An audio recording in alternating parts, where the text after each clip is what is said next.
புகழ்வதாக இருக்கட்டும், இகழ்வதாக இருக்கட்டும், அது ஒரு நபர் உயிரோடு இருக்கும்போது அதை நீங்கள் செய்தால் அது மிக நல்லது. ஒரு நபர் இல்லாத போது அவரை குறித்து புகழ்ந்து பேசுவது, அல்லது அவருக்கு இது பிடிக்கும் அது பிடிக்கும்னு சொல்லி அவர் உருவப்படத்திற்கு கீழேயோ அல்லது கல்லறைக்கு சென்றோ அவர்களுக்கு பிடித்ததான உணவா இருக்கட்டும், உடையாக இருக்கட்டும், பொருட்களாக இருக்கட்டும், அதுல வைத்துவிட்டு அதை நினைத்து வருந்து விட்டு வருகிற ஒரு காரியங்கள்லாம் இருக்கு.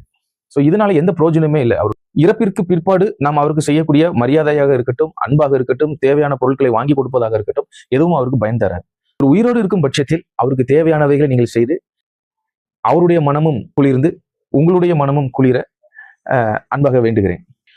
உயிரோடு இருக்கும்போது மட்டுமே அன்பையும் பாசத்தையும் பரிமாறக்கொள்ள முடியுமே தவிர இறந்ததுக்கு பின்பு அது எந்த விதத்திலும் எந்த பிரயோஜனத்தையும் தராது.